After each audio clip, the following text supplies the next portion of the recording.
Vice President Constantino Chiwenga is reportedly experiencing a fresh health scare that forced him to miss last week's State of the Nation address delivered by President Emerson Mnangagwa. Sarabina Mashkobra Kwachin's VP Chiwenga in a fresh health scare missed last week's president. So now don't was subscribe or like out on the bell icon. Team of Zim Commissions according to Zim Life.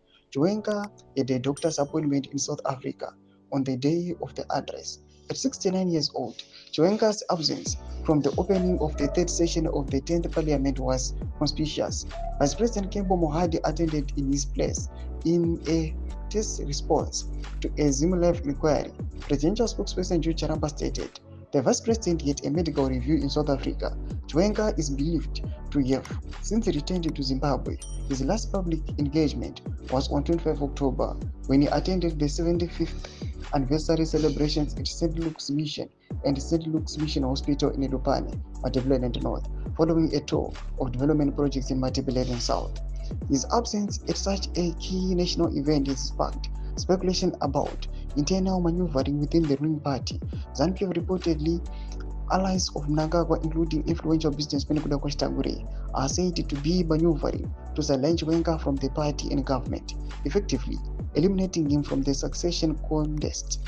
Meanwhile, Chiwenga is believed to be resisting efforts to extend Mnangagwa's presidency beyond 2028, when his second and final term is due to end under the 2013 constitution, an issue that has placed him at odds with powerful loyalists who privately harbor ambitions of their own.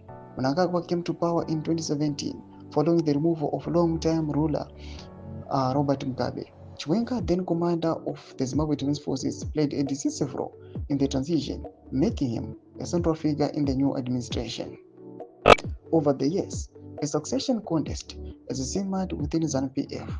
Mnangagwa stressed constitutional limits, 2 5-year terms ending in 2028, but internal signals suggest efforts to extend his stay or pick a loyal successor are ongoing. Analysts note that the contest is not simply about time in office, but about securing patronage networks, control of the party apparatus, and future access to state resources. Ndo mashoko aripo panguva inoyi. Pera comment section medu dzamafunguro enyu motiudipa pamusoro pechitiko ichi. Musana subscribe or like, hit on the bell icon.